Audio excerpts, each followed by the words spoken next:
Blue Lenses by Daphne du Maurier in the collection The Breaking Point of 1959. This was the day for the bandages to be removed and the blue lenses fitted. Marta West put her hand up to her eyes and felt the crepe binder and the layer upon layer of cotton wool beneath. Patience would be rewarded at last. The days passed into weeks since her operation, and she had lain there suffering no physical discomfort, but only the anonymity of darkness, a negative feeling that the world and life around were passing her by. During the first few days there had been pain, mercifully allayed by drugs, and then the sharpness of this wore down, dissolved, and she was left with a sense of great fatigue, which they assured her was reaction after shock. As for the operation itself, it had been successful. Here was definite promise, 100% successful. "You will see," the surgeon told her, "more clearly than ever before." "But how can you tell?" she asked, desiring her slender thread of faith to be reinforced. "Because we examined your eyes when you were under the anesthetic," he replied, "and again since, when we put you under for a second time. We would not lie to you, Mrs. West." The reassurance came from them 2 or 3 times a day, and she had to steel herself to patience as the weeks wore by, so that she referred to the matter perhaps only once every 24 hours, and then by way of a trap to catch them unawares. "Don't throw the roses out. I should like to see them," she would say. And the day nurse would be surprised into the admission, "They'll be over before you can do that," which meant that she would not see this week. Actual dates were never mentioned. Nobody said, "On the 14th of the month you will have your eyes." And the subterfuge continued, the pretense that she did not mind, and was content to wait. Even Jim, her husband, was now classed in the category of them, the staff of the hospital, and no longer treated as a confidant. Once, long ago, every qualm and apprehension had been admitted and shared. This was before the operation. Then, fearful of pain and blindness, she clung to him and said, "What if I never see again? What will happen to me?" picturing herself as helpless and maimed. And Jim, whose anxiety was no less harsh than hers, would answer, "Whatever comes, we'll go through it together." Now, for no known reason except that darkness, perhaps, had made her more sensitive, she was shy to discuss her eyes with them. The touch of his hand was the same as it had ever been, and his kiss and the warmth of his voice, but always during these days of waiting she had the seed of fear that he, like the staff at the hospital, was being too kind, the kindness of those who knew towards the one who must not be told.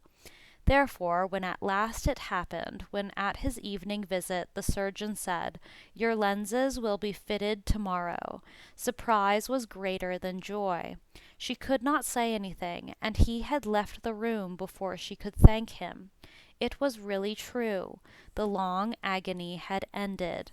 She permitted herself only a last feeler before the day nurse went off duty.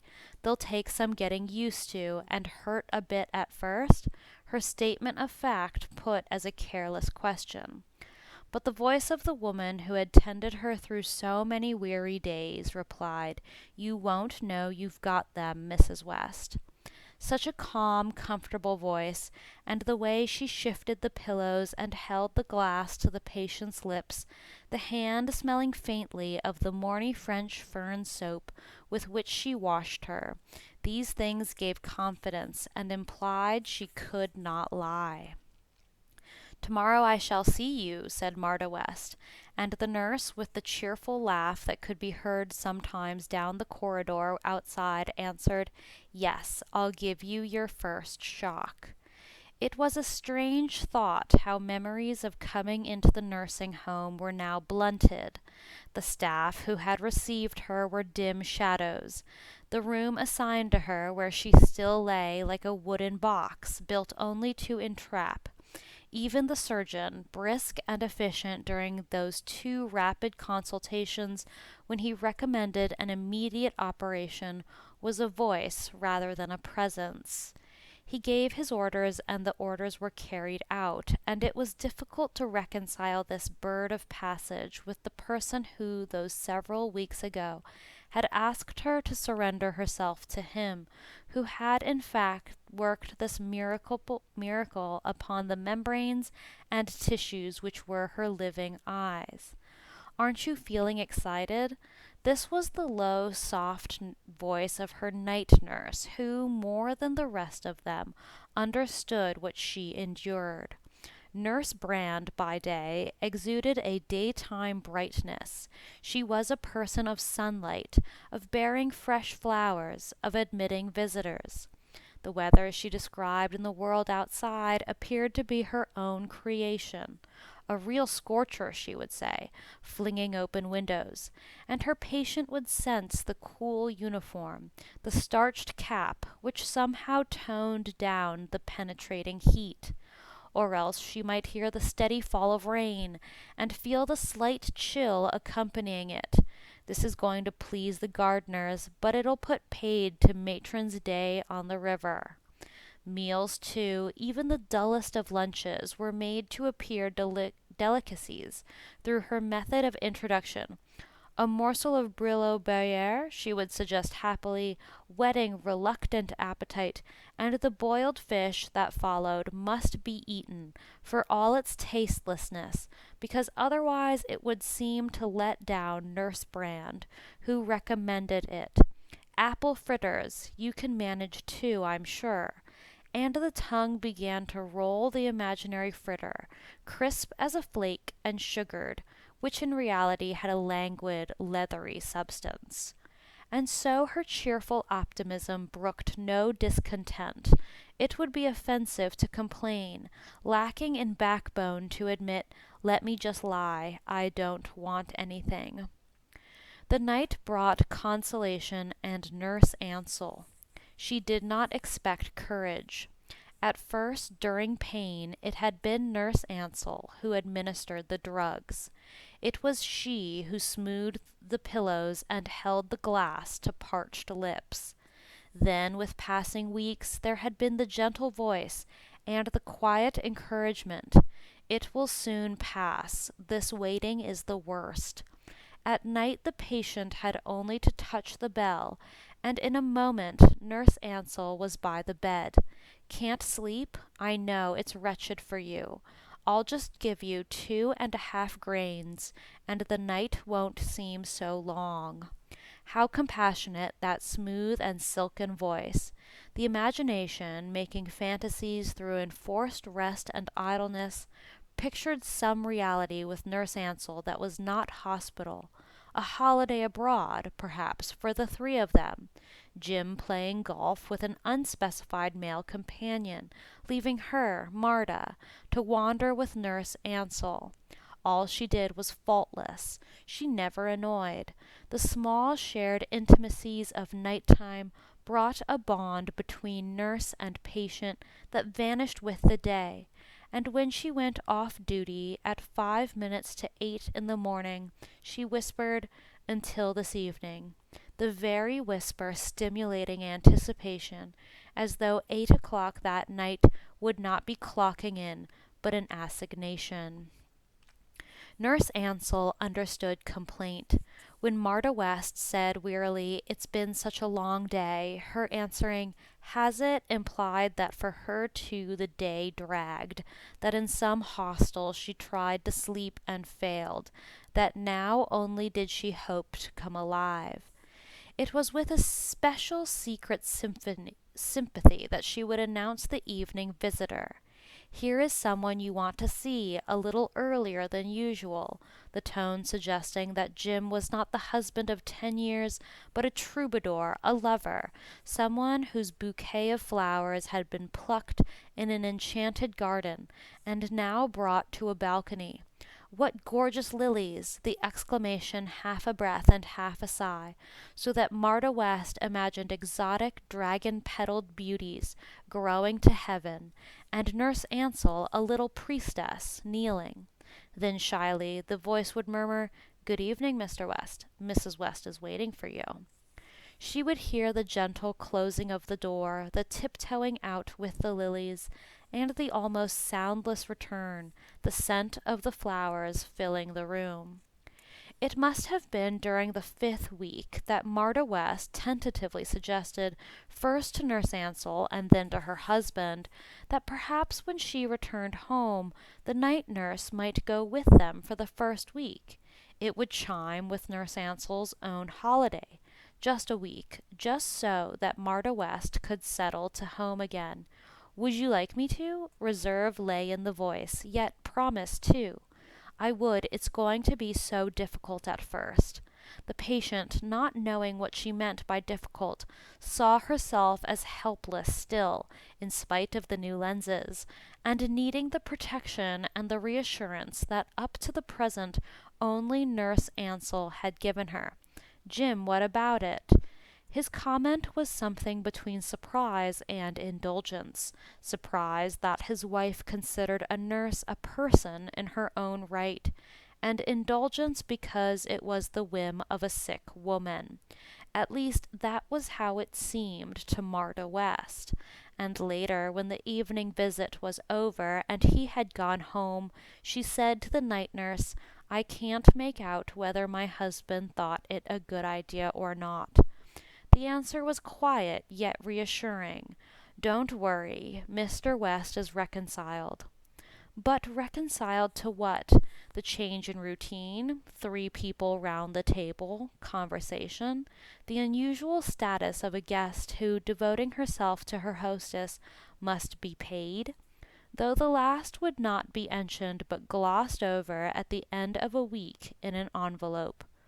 "Aren't you feeling excited?" Nurse Ansell by the pillow touched the bandages, and it was the warmth in the voice, the certainty that only a few hours now would bring revelation, which stifled at last all lingering doubt of success. The operation had not failed. Tomorrow she would see once more. "In a way," said Marta West, "it's like being born again. I've forgotten how the world looks." "Such a wonderful world," murmured Nurse Ansell, "and you've been patient for so long." The sympathetic hand expressed condemnation of all those who insisted upon bandages through the waiting weeks. Greater indulgence might have been granted had Nurse Ansell herself been in command, and waved a wand. "It's queer," said Marta West. "Tomorrow you won't be a voice to me any more. You'll be a person." "Aren't I a person now?" A note of gentle teasing, of pretended reproach, which was all part of the communication between them, so soothing to the patient.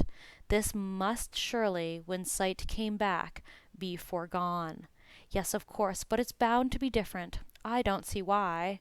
Even knowing she was dark and small, for so Nurse Ansell had described herself, Marta West must be prepared for surprise at the first encounter. The tilt of the head, the slant of the eyes, or perhaps some unexpected facial form like too large a mouth, too many teeth. Look, feel, and not for the first time Nurse Ansell took her patient's hand and passed it over her own face, a little embarrassing perhaps because it implied surrender, the patient's hand a captive. Marta West, withdrawing it, said with a laugh, "It doesn't tell me a thing." "Sleep then. Tomorrow will come too soon." There came the familiar routine of the bell put within reach, the last-minute drink, the pill, and then the soft "Good night, Mrs. West. Ring if you want me." "Thank you. Good night." There was always a sense of loss, of loneliness, as the door closed and she went away, and a feeling of jealousy too, because there were other patients who received these same mercies, and who in pain would also ring their bells. When she awoke, and this often happened in the small hours, Marta West would no longer picture Jim at home, lonely on his pillow, but would have an image of Nurse Ansell, seated perhaps by someone's bed, bending to give comfort, and this alone would make her reach for the bell and press her thumb upon it, and say when the door opened, "Were you having a nap? I never sleep on duty." She would be seated then in the cubbyhole midway along the passage, perhaps drinking tea, or entering particulars of charts into a ledger, or standing beside a patient, as she now stood beside Marta West. "I can't find my handkerchief. Here it is, under your pillow all the time." A pat on the shoulder, and this in itself was a sort of delicacy. A few moments of talk to prolong companionship, and then she would be gone to answer other bells and other requests. Well, we can't complain of the weather. Now it was the day itself, and Nurse Brand coming in like the first breeze of morning, a hand on a barometer set fair. "All ready for the great event?" she asked. "We must get a move on, and keep your prettiest nightie to greet your husband." It was her operation in reverse. This time in the same room, though, and not a stretcher, but only the deft hands of the surgeon, with Nurse Brand to help him. First came the disappearance of the crepe, the lifting of the bandages and lint, the very slight point of an injection to dull feeling. Then he did something to her eyelids. There was no pain.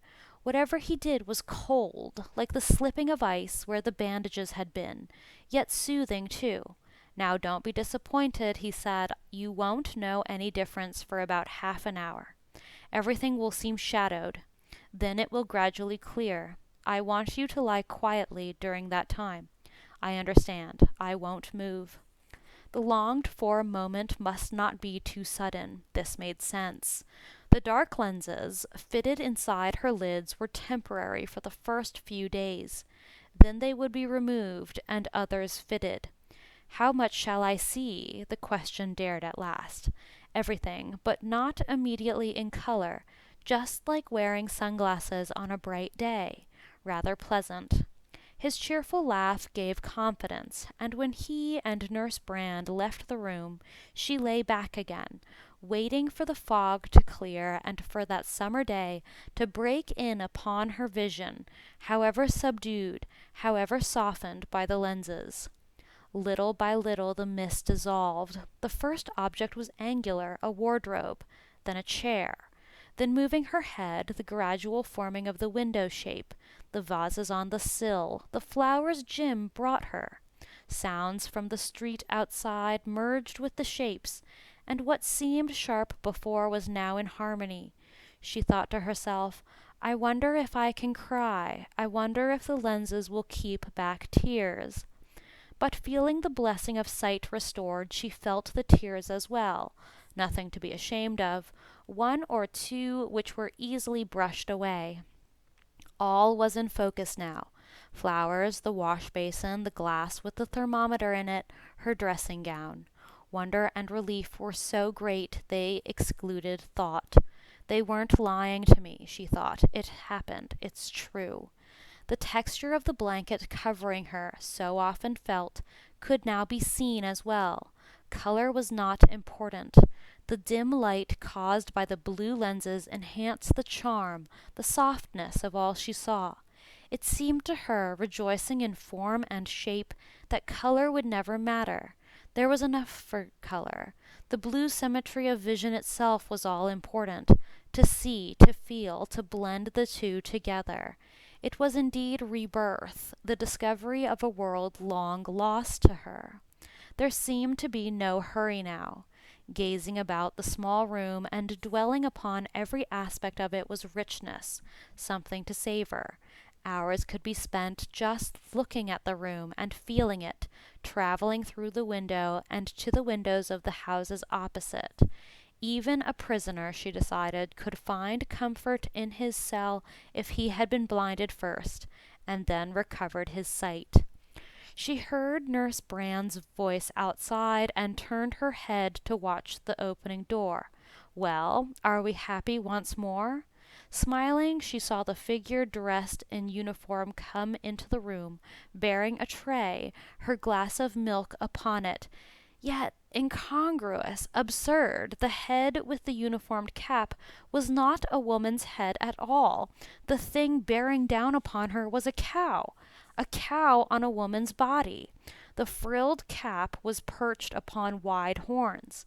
The eyes were large and gentle, but cow's eyes, the nostrils broad and humid, and the way she stood there breathing was the way a cow stood, placidly in pasture, taking the day as it came, content, unmoved.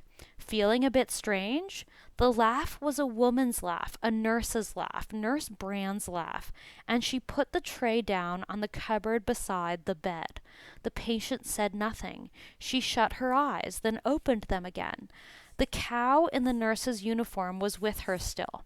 "Confess now," said Nurse Brand, "you wouldn't know you had the lenses in, except for the color." It was important to gain time. The patient stretched out her hand carefully for the glass of milk. She sipped the milk slowly. The mask must be worn on purpose.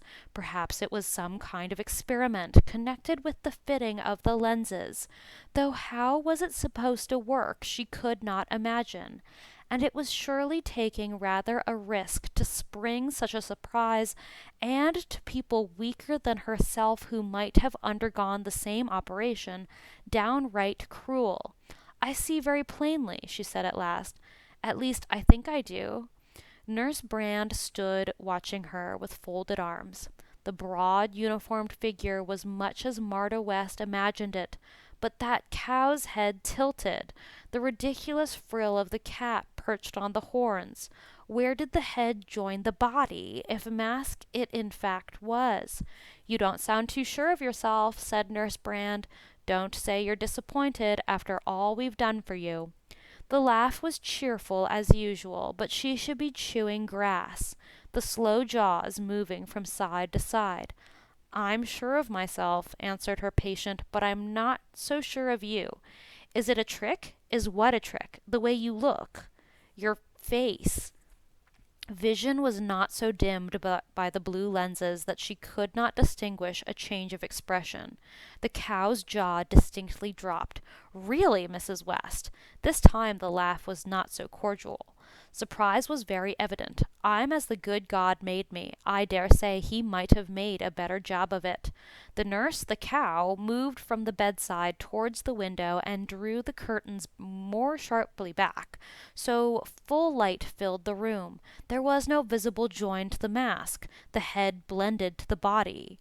Marta West saw how the cow, if she stood at bay, would lower her horns. "I didn't mean to offend you," she said, "but it is just a little strange. You see," she was spared explanation, because the door opened, and the surgeon came into the room. At last the surgeon's voice was recognizable as he called, "Hello, how goes it?" And his figure in the dark coat and the sponge bag trousers was all that an eminent surgeon should be, but that terrier's head, ears pricked, the inquisitive, searching glance. In a moment, surely, he would yap, and a tail wag swiftly. This time the patient laughed. The effect was ludicrous. It must be a joke. It was. It had to be. But why go to such expense and trouble, and what in the end was gained by the deception? She checked her laugh abruptly as she saw the terrier turn to the cow. The two communicate with each other soundlessly.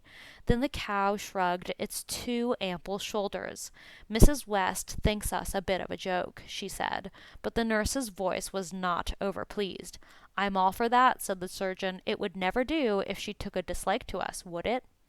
Then he came and put his hand out to the patient and bent close to observe her eyes. She lay very still. He wore no mask either, none, at least, that she could distinguish. The ears were up, the sharp nose questing. He was even marked, one ear black, the other white.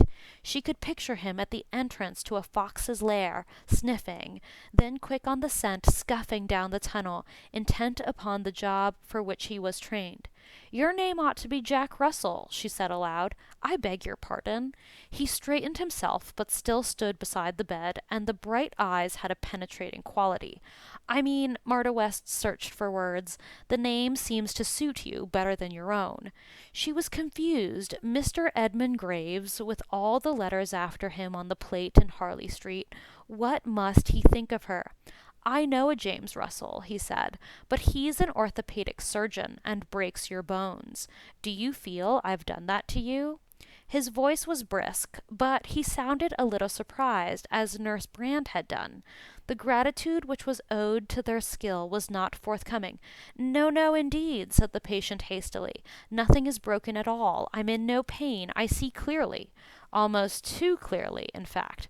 "That's as it should be," he said, and the laugh that followed resembled a short, sharp bark. "Well, nurse," he said, "the patient can do everything within reason, except remove the lenses. You've warned her, I suppose?" "I was about to, sir, when you walked in." Mr. Graves turned his pointed terrier nose to Marta West. "I'll be in on Thursday," he said, "to change the lenses. In the meantime, it's just a question of washing out the eyes with a solution 3 times a day. They'll do it for you. Don't touch them yourself. And above all, don't mess with the lenses. A patient did that once and lost his sight. He never recovered it. If you tried that," the terrier seemed to say, "you would get what you deserved. Better not make the attempt. My teeth are sharp." "I understand," said the patient slowly. But her chance had gone. She could not now demand an explanation. Instinct warned her that he would not understand. The terrier was saying something to the cow, giving instructions. Such a sharp staccato sentence, and the foolish head nodded in answer. Surely on a hot day the flies would bother her, or would the frilled cap keep insects away? As they moved to the door, the patient made a last attempt. "Will the permanent lenses," she asked, "be the same as these?" "Exactly the same," yapped the surgeon, "except that they won't be tinted. You'll see the natural color. Until later this week." He was gone, and the nurse with him. She could hear the murmur of voices outside the door. What happened now? If it was really some kind of test, did they remove their masks? It seemed to Marta West of immense importance she should find this out. The trick was not truly fair. It was a misuse of confidence. She slipped out of a bed and went to the door. She could hear the surgeon say, 1½ grains. She's a little overwrought. If it's the reaction, of course. Bravely she flung open the door. They were standing there in the passage, wearing the masks still. They turned to look at her, and the sharp, bright eyes of the terrier, the deep eyes of the cow, both held reproach, as though the patient, by confronting them, committed a breach of etiquette. "Do you want anything, Mrs. West?" asked Nurse Brand. Marta West stared beyond them down the corridor. The whole floor was in the deception. A maid, carrying dustpan and brush, coming from the room next door, had a weasel's head upon her small body. The nurse, advancing from the other side, was a little prancing kitten, her cap coquettish on her furry curls. The doctor beside her, a proud lion. Even the porter, arriving at that moment in the lift opposite, carried a boar's head between his shoulders. He lifted out luggage, uttering a boar's heavy grunt. The first sharp movement of fear came to Marta West. How could they have known she would open the door at that minute? How could they have arranged to walk down the corridor, wearing masks, the other nurses and the other doctor, and the maid appear out of the room next door, and the porter come up in the lift? Something of her fear must have shown in her face, for Nurse Brand took hold of her and led her back into her room. "Are you feeling all right, Mrs. West?" she asked anxiously. Marta West climbed slowly into bed. If it was a conspiracy, what was it all for? Were the other patients to be deceived as well? "I'm rather tired," she said. "I'd like to sleep." "That's right," said Nurse Brand. "You got a wee bit excited." She was mixing something in the medicine glass, and this time, as Marta West took the glass, her hand trembled. Could a cow see clearly how to mix medicine? What if she made a mistake? "What are you giving me?" she asked. "A sedative," answered the cow. Buttercups and daisies, lush green grass. Imagination was strong enough to taste all three in the mixture. The patient shuddered. She lay down on her pillow, and Nurse Brand drew the curtains close. "Now just relax," she said, "and when you wake up you'll feel so much better." The heavy head stretched forward. In a moment it would surely open its jaws and moo. The sedative acted swiftly. Already a drowsy sensation filled the patient's limbs. Soon peaceful darkness came, but she awoke, not to the sanity she had hoped for, but to lunch brought in by the kitten. Nurse Brand was off duty. "How long must it go on for?" asked Marta West. She had resigned herself to the trick. A dreamless sleep restored energy and some measure of confidence. If it was somehow necessary to the recovery of her eyes, or even if they did it for some unfathomable reason of their own, it was their business. "How do you mean, Mrs. West?" asked the kitten, smiling. Such a flighty little thing, with its pursed-up mouth, and even as it spoke it put a hand to its caps. "This tests on my eyes," said the patient, uncovering the boiled chicken on her plate. "I don't see the point of it, making yourselves such guys. What is the object?" The kitten, serious, if a kitten could be serious, continued to stare at her. "I'm sorry, Mrs. West, I don't follow you. Did you tell Nurse Brand you couldn't see properly yet? It's not that I can't see. I see perfectly well. The chair is a chair. The table is a table. I'm about to eat boiled chicken. But why do you look like a kitten, and a tabby kitten at that?" "I'm sorry," she said, "if I don't come up to scratch. I've never been called a cat before." Scratch was good. The claws were out already. She might purr to the lion in the corridor, but she was not going to purr to Marta West. "I'm not making it up. I see what I see. You are a cat, and Nurse Brand's a cow." This time the insult must sound deliberate. The whiskers bristled. "If you please, Mrs. West, you will eat your chicken, and ring the bell when you are ready for the next course." She stalked from the room. If she had a tail, thought Marta West, it would not be wagging, like Mr. Graves, but twitching angrily. No, they could not be wearing masks. The kitten's surprise and resentment was too genuine, and the staff of the hospital could not possibly put on such an act for one patient. For Marta West alone, the expense was too great. The fault must lie in the lenses. The lenses, by their very nature, by some quality beyond the layman's understanding, must transform the person who was perceived through them.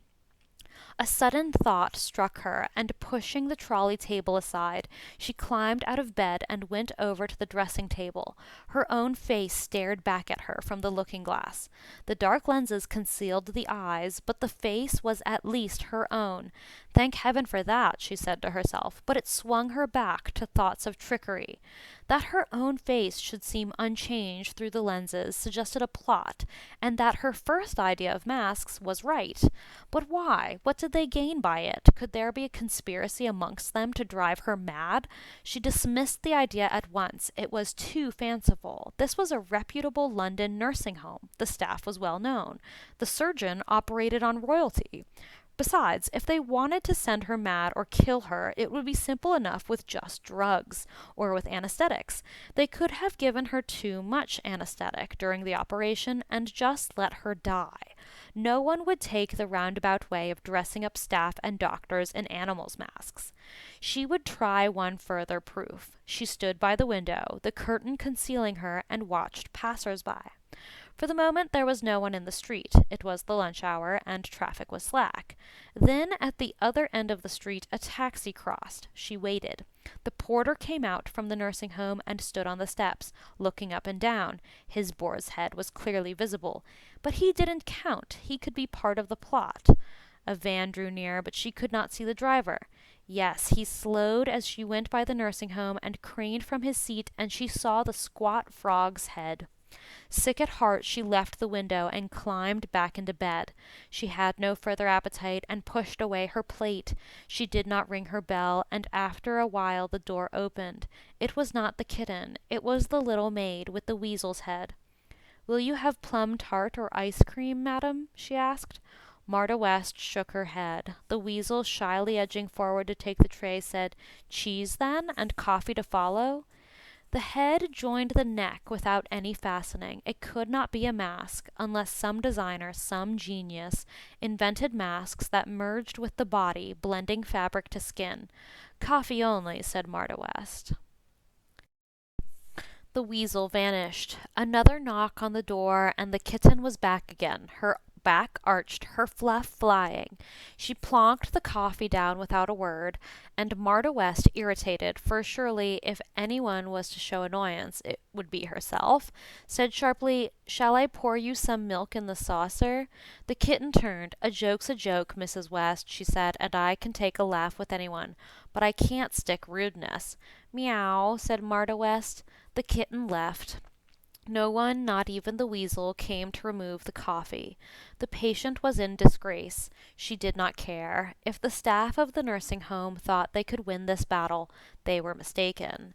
She went to the window again. An elderly cod, leaning on two sticks, was helped into a waiting car by the boar-headed porter.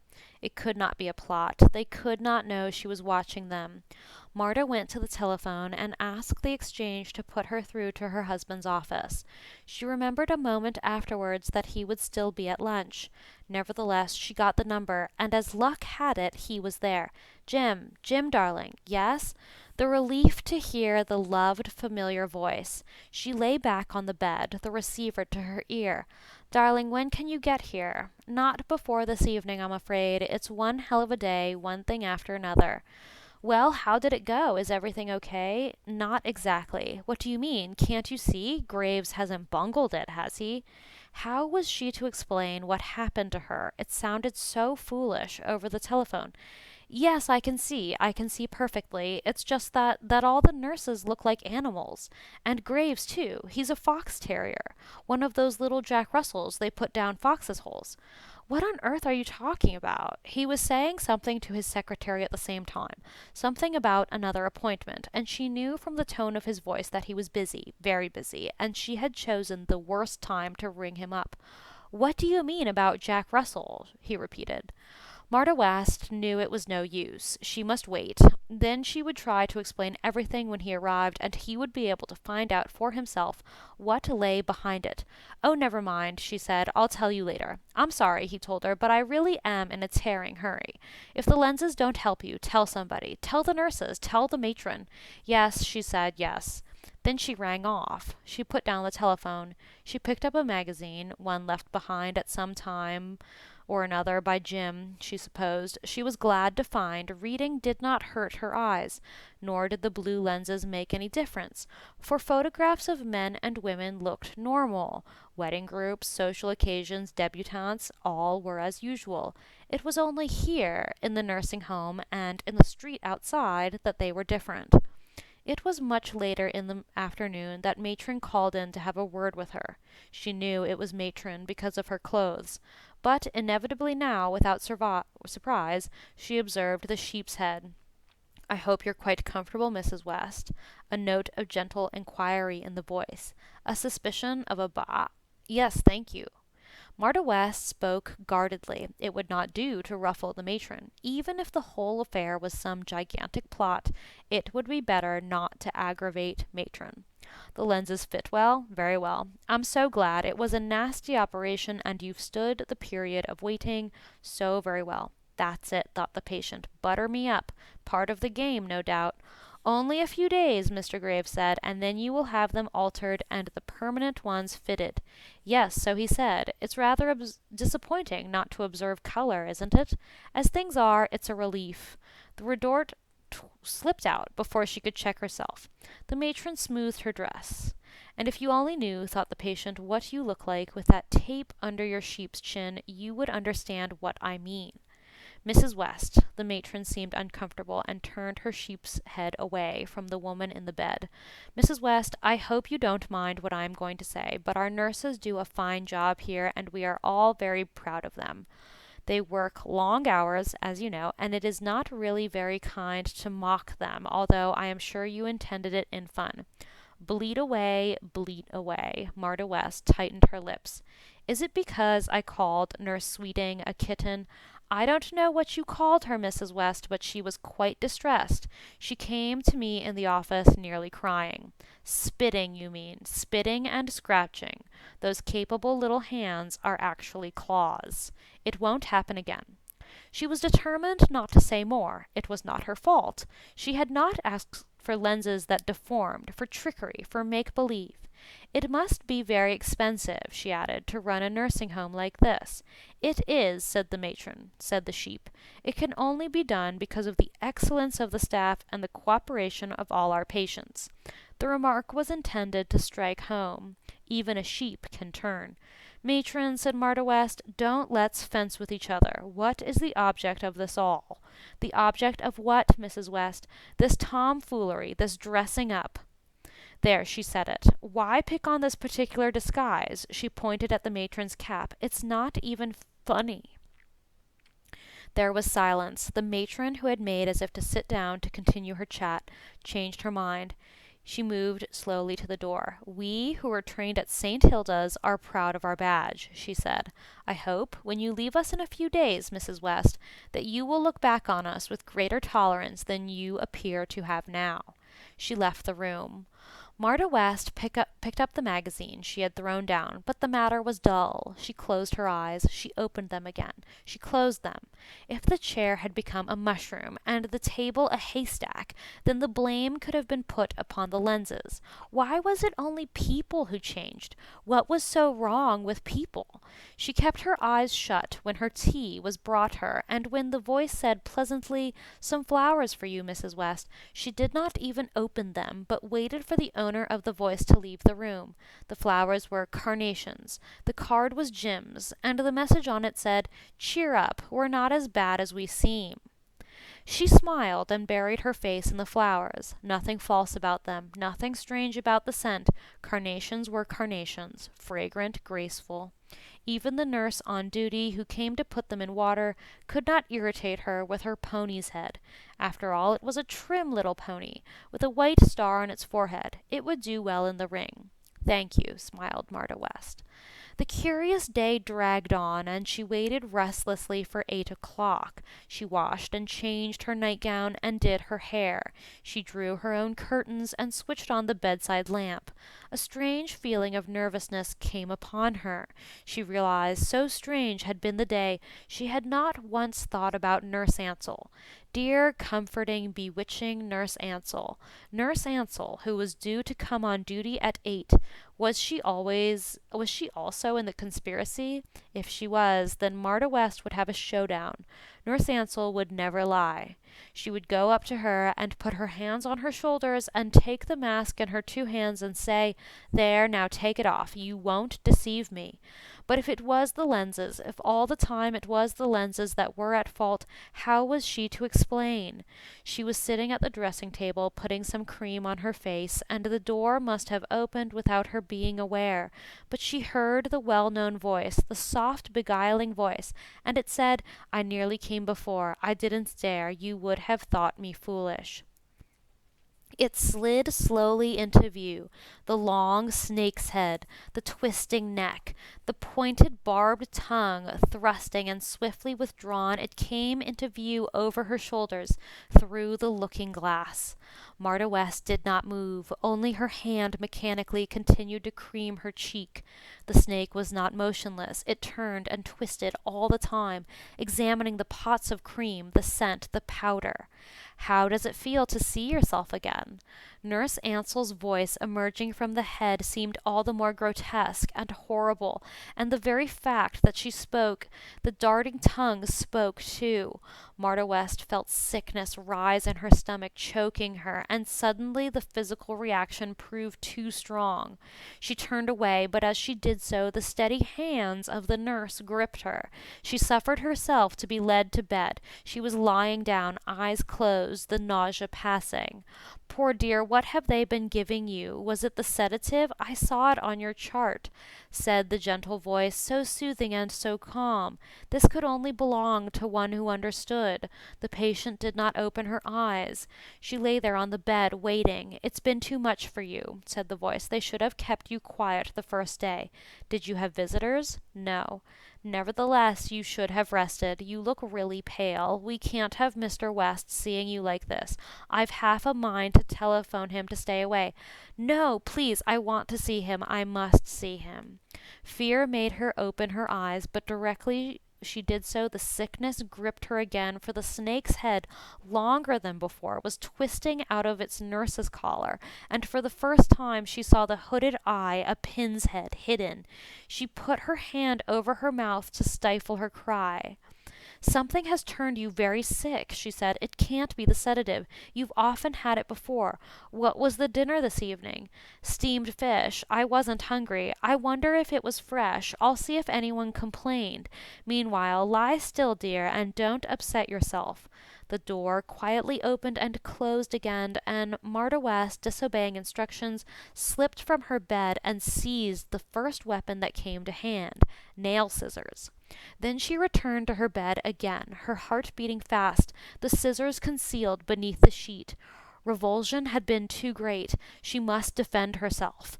Now she was certain what was happening was real, was true. Some evil force encompassed the nursing home and its inhabitants, the matron, the nurses, the visiting doctors, her surgeon.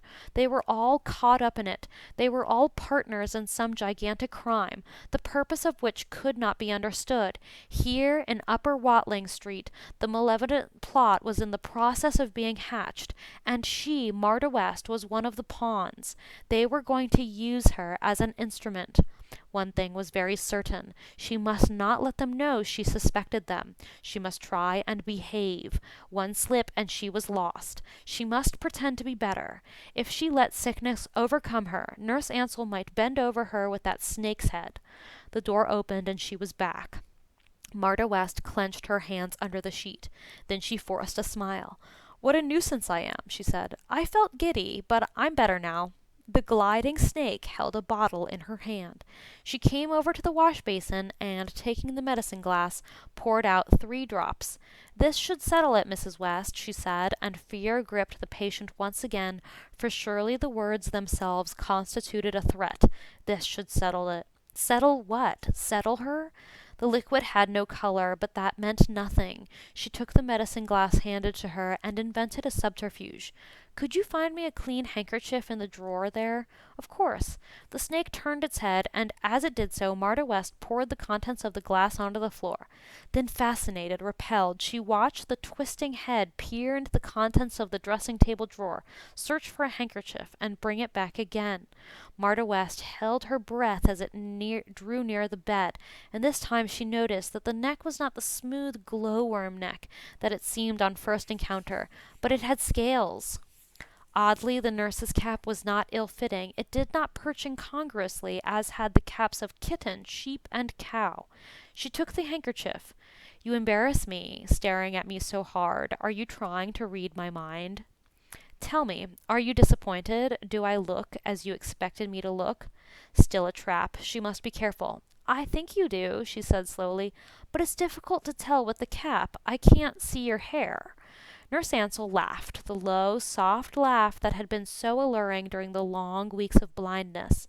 She put up her hands, and in a moment the whole snake's head was revealed, the flat, broad tap, the telltale adder's V.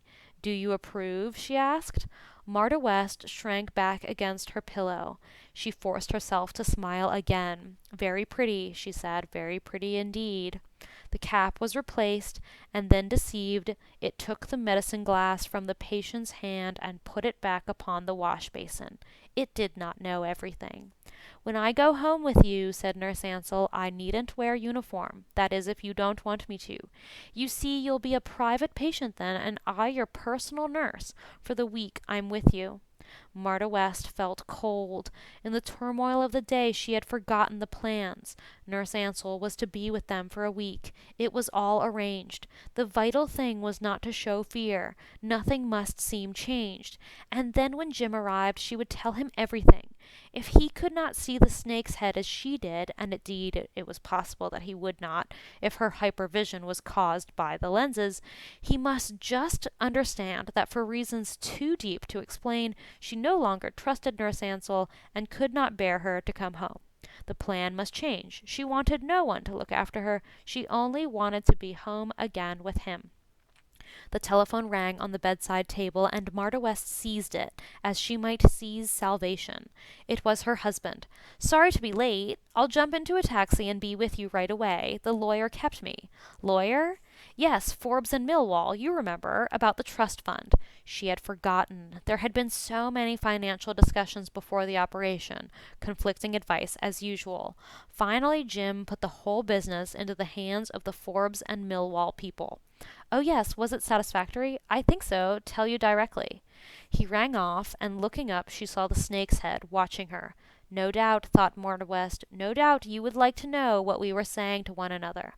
"You must promise not to get too excited when Mr. West comes." "I'm not excited. I just long to see him, that's all." "You're looking very flushed." "It's warm in here." The snake's neck craned upward, then turned to the window. For the first time, Marta had the impression the snake was not entirely at ease. It sensed tension. It knew, it could not help but know, that the atmosphere changed between nurse and patient. "I'll open the window just a trifle at the top. If you were all snake," thought the patient, "I could push you through. Or would you coil yourself around my neck and strangle me?" The window opened, and pausing a moment, hoping perhaps for a word of thanks, the snake hovered at the end of the bed. Then the neck settled in the collar, and with a gliding motion, Nurse Ansell left the room. Marta West waited for the sound of a taxi in the street outside. She wondered if she could persuade Jim to stay the night in the nursing home. If she explained her fear, her terror, surely he would understand. She would know in an instant if he sensed anything wrong himself. She would ring the bell, make a pretext of asking Nurse Ansell some question, and then by the tone of his voice, by the expression on his face, she would discover whether he saw what she saw. The taxi came at last. She heard it slow down, and then the door slammed, and blessedly Jim's voice rang out in the street below. The taxi went away. He was coming up in the lift. Her heart began to beat fast. She watched the door. She heard his footstep outside, and then his voice again. He must be saying something to the snake. She would know at once if he had seen the head. He would come into the room startled, not believing his eyes, or laughing, declaring it all a joke, a pantomime. Why didn't he hurry? Why must they linger there talking? Their voices quiet. The door opened. The familiar umbrella and bowler hat, the first objects to appear around the corner, then the comforting burly figure, but no, no, not Jim too, not Jim, forced into a mask, forced into an organization of devils, of liars. Jim had a vulture's head. She could not mistake it. The brooding eye, the blood-tipped beak, the flabby folds of feathers. As she lay in sick and speechless horror, he stood the umbrella in a corner and put down the bowler hat and the folded overcoat. "I gather you're not too well," he said, turning his vulture's head and staring at her. "Feeling a bit sick and out of sorts. I won't stay long. A good night's rest will put you right." She was too numb to answer. She lay quite still as he approached the bed and bent to kiss her. The vulture's beak was sharp. "It's a reaction," Nurse Ansell says. "The sudden shock of being able to see again. It works differently with different people. She says it will be much better when we get you home." We. Nurse Ansell and Jim. The plan still held then. "I don't know that I want Nurse Ansell to come home." "Not want Nurse Ansell, but it was you who suggested it. You can't suddenly chop and change." "Cup of coffee, Mr. West?" Nurse Ansell herself came into the room. It was the evening routine, yet tonight it sounded strange, as though it had been arranged outside the door. Thanks, nurse, I'd love some. What's this nonsense about not coming home with us? The vulture turned to the snake, and Marta West knew as she watched them, the snake, the vulture, with his head hunched between his man's shoulders, that the plan for Nurse Ansell to come home had not been her own after all. She remembered now. The first suggestion came from Nurse Ansell herself. It had been Nurse Ansell who said Marta West needed care during convalescence. The suggestion had come after Jim spent the evening laughing and joking, and his wife listened, her eyes bandaged, happy to hear him. Now, watching the smooth snake, she knew why Nurse Ansell wanted to return with her, and knew, too, why Jim hadn't opposed it, why, in fact, he accepted the plan at once, and declared it a good one. The vulture opened its blood-stained beak. Don't say you two have fallen out. Impossible. Mrs. West is just a little bit tired tonight. She's had a trying day, haven't you, dear? How best to answer? Neither must know. Neither the vulture nor the snake, nor any of the hooded beasts surrounding her and closing in must ever know, must ever know. I'm all right, she said. I am a bit mixed up. As Nurse Ansell says, I'll be better in the morning. The two communicated in silence, sympathy between them. That was the most frightening thing of all. Animals, birds, and reptiles had no need to speak. They moved, they looked, they knew what they were about. They would not destroy her, though. She had, for all her bewildered terror, the will to live. I won't bother you with these documents tonight. There's no violent hurry anyway. You can sign them at home. What documents? The trust fund papers Forbes and Millwall gave me. They suggest I should become a co-director of the fund. The words struck a chord, a thread of memory belonging to the weeks before her operation. Something to do with her eyes. If the operation was not successful, she would have difficulty in signing her name. What for? After all, it is my money. He laughed, and turning to the sound, she saw the beak open. It gaped like a trap and then closed again. Of course it is. That's not the point. The point is that I should be able to sign for you if you should be ill or away. Marta West looked at the snake, and the snake, aware, shrank into its collar and slid towards the door. Don't stay too long, Mr. West. Our patient must have real rest tonight. Marta West was left alone with her husband, with the vulture. I don't propose to go away, or be ill. Probably not. That's neither here nor there. These fellows always want safeguards. Anyway, I won't bore you with it now. Could it be that the voice was over-casual, that the hand stuffing the document into the pocket of the greatcoat was a claw? This was a possibility, a horror of things to come, the bodies changing, hands and feet becoming wings, claws, hooves, paws, with no touch of humanity left to the people about her. The last thing to go would be their voices. When the human voice went, there would be no hope. The jungle would take over, cacophonous sounds and screams coming from 100 throats. Did you really mean that about Nurse Ansell? Calmly she watched the vulture pare his nails. He carried a file in his pocket. She never thought about it before. It was part of Jim, like his fountain pen and pipe. Yet now there was reasoning behind it. A vulture needed sharp claws for tearing his victim. I don't know. It seemed to me rather silly to go home with a nurse, now that I can see again. He did not answer at once. The head sunk deeper between the shoulders. His dark city suit was like the humped feathers of a large brooding bird. I think she's a treasure, and you're bound to feel groggy at first. I vote we stick to the plan. After all, if it doesn't work, we can send her away. Perhaps. She was trying to think if there was anyone left with whom she could trust. Her family was scattered. A married brother in South Africa, friends in London, but no one with whom she was intimate. No one to whom she could say her nurse turned into a snake, and her husband turned into a vulture. The utter hopelessness of her position was damnation itself. This was her hell. She was quite alone, coldly conscious of hatred and cruelty about her. What will you do this evening? Have dinner at the club, I suppose. It's becoming rather monotonous. Only 2 more days of it, thank goodness. Then you'll be home again. Yes, but once at home, with a vulture and a snake, would she not be more completely at their mercy than she was here? Did Graves say Thursday for certain? She asked. He told me so this morning when he telephoned. You'll have the other lenses then, the ones that show color. The ones that would show the bodies, too. That was the explanation. The blue lenses only showed heads. That was the first test. Graves, the surgeon, was in this too, naturally. He had a high place in the conspiracy. Perhaps he had been bribed. Who was it? Who tried to remember? Who suggested the operation in the first place? Was it the family doctor, after a chat with Jim? Didn't they both come to her together and say this was the only chance to save her eyes? The plot must lie deep in the past, extend right back through the months, perhaps years. But for what purpose? She sought wildly in her memory to try to recall a look, a sign, a word, which would give her some insight into this dreadful plot, this conspiracy against her person or her sanity. "You look pretty peaky. Shall I call Nurse Ansell?" "No, I think I'd better go. She said not to stay long." "Sleep well, my poor pet, and take it easy." In spite of her fear, she felt herself clutch at his hand. What is it?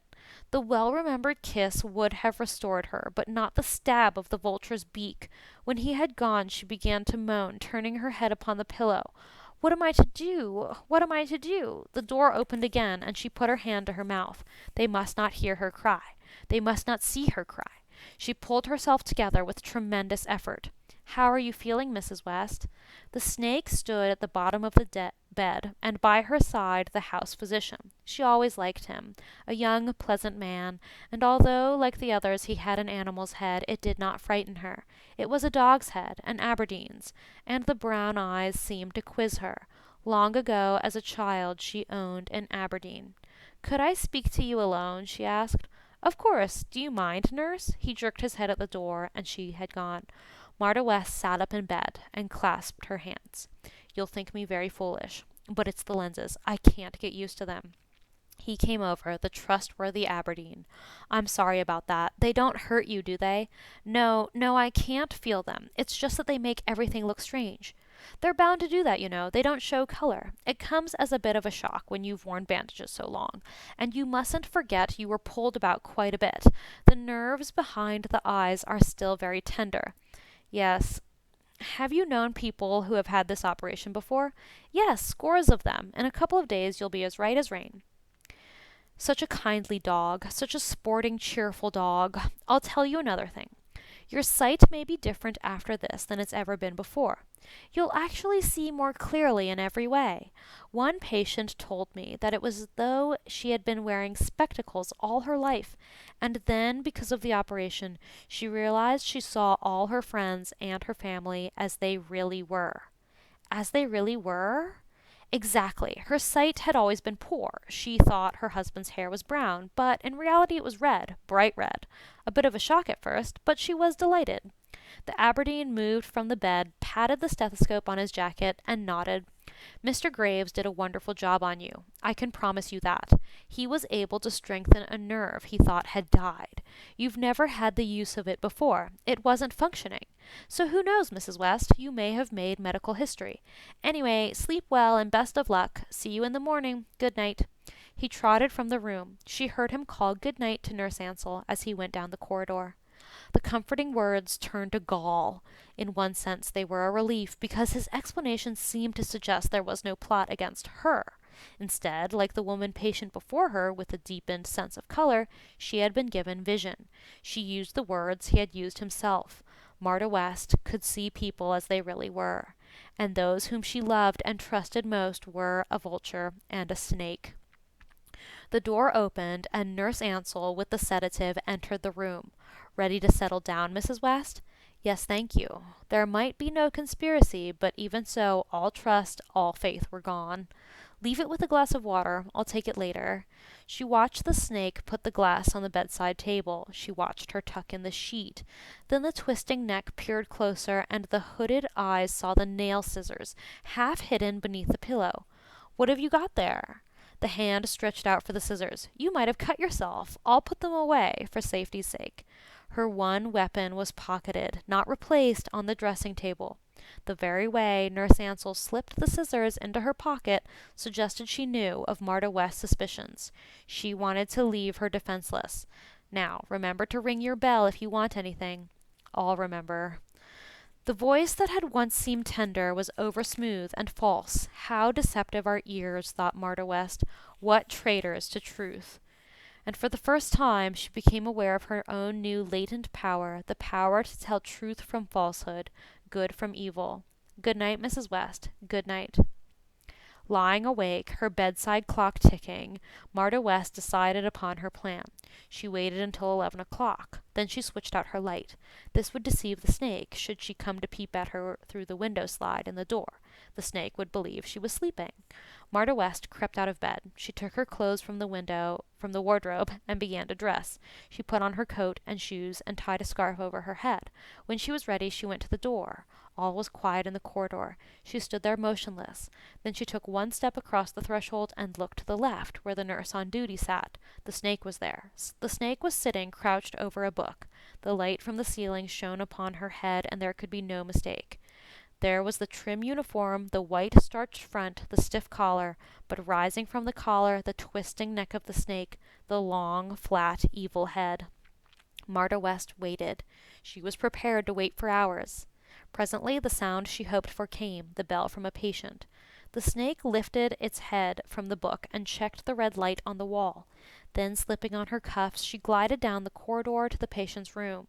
Directly she had disappeared. Marta West left her own room and went to the head of the staircase. There was no sound. She listened carefully and then crept downstairs. There were 4 flights, 4 floors, but the stairway itself was not visible from the cubbyhole where the night nurses sat on duty. Luck was with her. Down in the main hall, the lights were not so bright. She waited at the bottom of the stairway. She could see the night porter's back. His head was not visible, for he was bent over his desk, but when it straightened, she noticed the broad fish face. She shrugged her shoulders. She had not dared all this way to be frightened by a fish.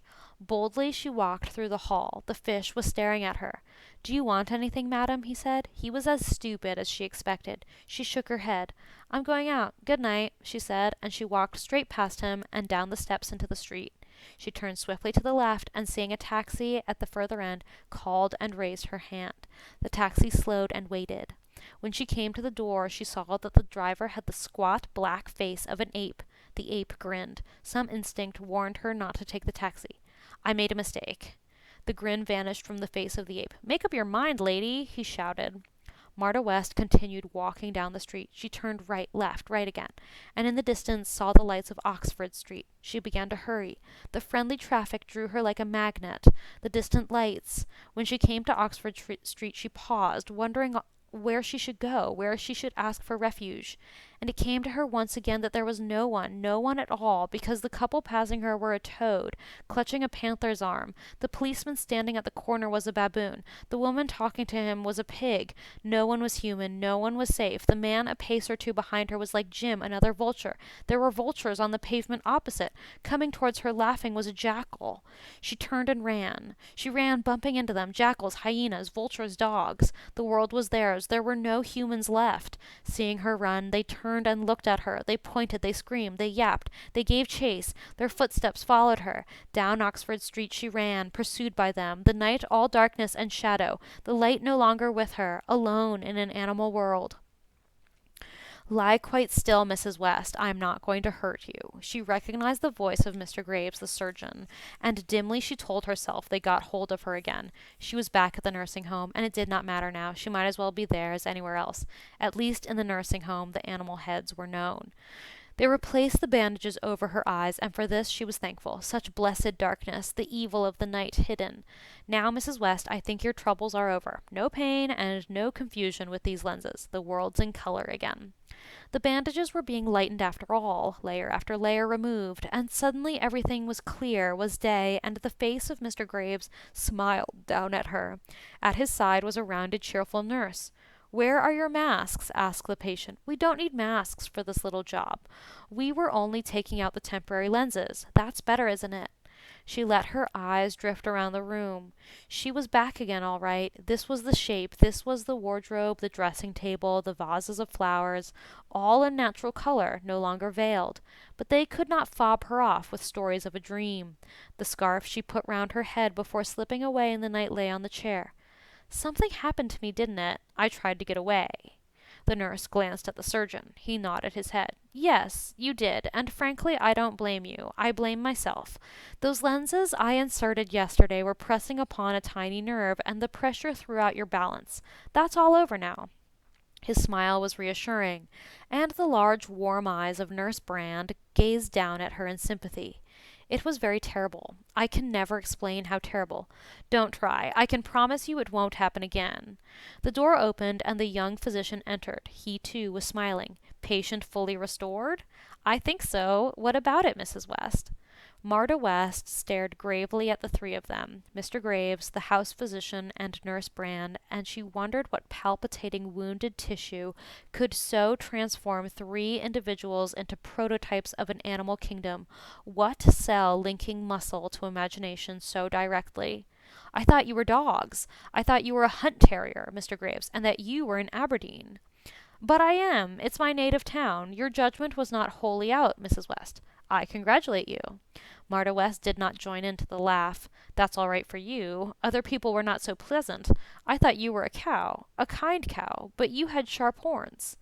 There you are, nurse. Just what I've often told you. Time they put you out to grass and to eat the daisies. Nurse Brand took it in good part. She straightened the patient's pillows, and her smile was benign. We get called some funny things from time to time. That's all part of our job. The doctors were moving towards the door, still laughing, and Marta West, sensing the normal atmosphere, the absence of all strain, said, Who found me then? What happened? Who brought me back? You didn't get very far, Mrs. West, and a damn good job for you, or you mightn't be here now. The porter followed you. It's all finished with now, and the episode lasted 5 minutes. You were safely in your bed before any harm was done, and I was here, so that was that.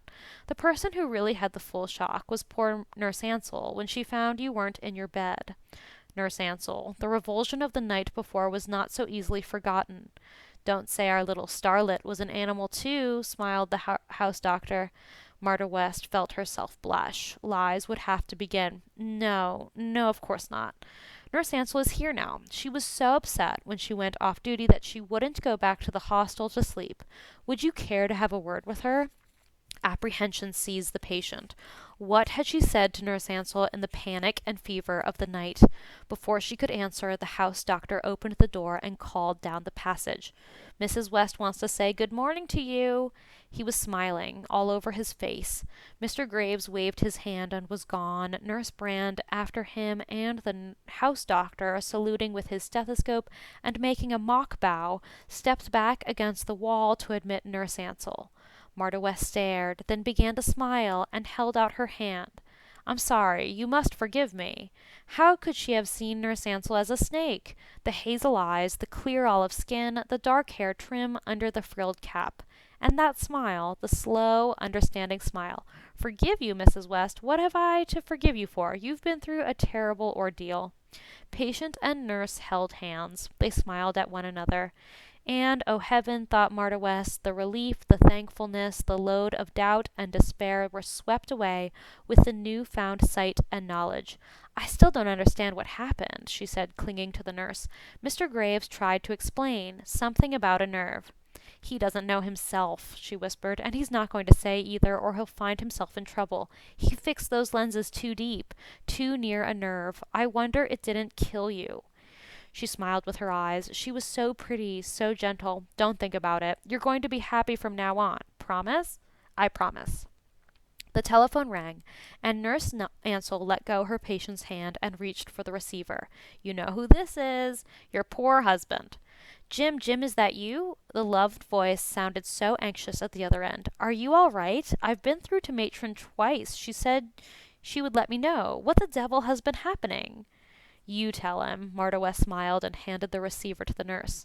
Nurse Ansell held the receiver to her ear. The skin of her hand was olive smooth, the nails gleaming with a soft pink polish. Is that you, Mr. West? Our patient gave us a fright, didn't she? Well, you don't have to worry any more. Mr. Graves changed the lenses. They were pressing on a nerve, and everything is now all right. She can see perfectly. Yes, Mr. Graves said we could come home tomorrow. The endearing voice blended to the soft coloring, the hazel eyes. Marta West reached once more for the receiver. Jim, I had a hideous night. I'm only just beginning to understand it now. A nerve in the brain. So I gather. How damnable. Thank God they traced it. That fellow Graves can't have known his job. It can't happen again. Now the proper lenses are in, it can't happen again. It had better not, or I'll sue him. How are you feeling? Wonderful. Bewildered but wonderful. Good girl. Don't excite yourself. I'll be along later. Marta West gave the receiver to Nurse Ansell, who replaced it on the stand. Did Mr. Graves really say I could go home tomorrow? Yes, if you're good. Are you sure you still want me to come with you? Why, yes. Why, it's all arranged. She sat up in bed, and the sun came streaming through the window, throwing light on the roses, the lilies, the tall-stemmed iris. The hum of traffic outside was close and friendly. She thought of her garden waiting for her at home, her own bedroom, her own possessions, the day-by-day routine of home, to be taken up again with sight restored, the anxiety and fear of the past months put away forever. The most precious thing in the world is sight. I know now. I know what I might have lost. Nurse Ansell, hands clasped in front of her, nodded her head in sympathy. You've got your sight back. That's the miracle. You won't ever lose it now. I'll slip back to the hostel and get some rest. Now I know everything is well with you, I'll be able to sleep. Is there anything you want before I go? Give me my face cream and my powder, and the lipstick and the brush and comb. Nurse Ansell fetched the things from the dressing-table and put them within reach upon the bed.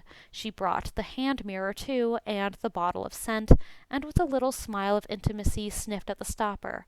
Gorgeous. This is what Mr. West gave you, isn't it? Already, thought Marta West, Nurse Ansell fit in. She saw herself putting flowers in the small guest room, choosing the right books, fitting a portable wireless in case Nurse Ansell should be bored in the evenings. I'll be with you at 8 o'clock. The familiar words, said every morning now for so many days and weeks, sounded in her ear like a melody loved through repetition. At last they rejoined the individual, the person who smiled, the one whose eyes promised friendship and loyalty. See you this evening. The door closed. Nurse Ansell had gone. The routine of the nursing home, broken by the fever of the night before, resumed its usual pattern. Instead of darkness, light. Instead of negation, life. Marta West took the stopper from the scent bottle and put it behind her ears. The fragrance filtered, becoming part of the warm, bright day. She lifted the hand mirror and looked into it. Nothing changed in the room. The street noises came from outside, and presently the little maid who had seemed a weasel yesterday came in to dust the room. She said, "Good morning," but the patient did not answer. Perhaps she was tired. The maid dusted and went on her way. Then Marta West took up the mirror and looked into it once more. No, she had not been mistaken. The eyes that stared back at her were doe's eyes, wary before sacrifice, and the timid deer's head was meek, already bowed.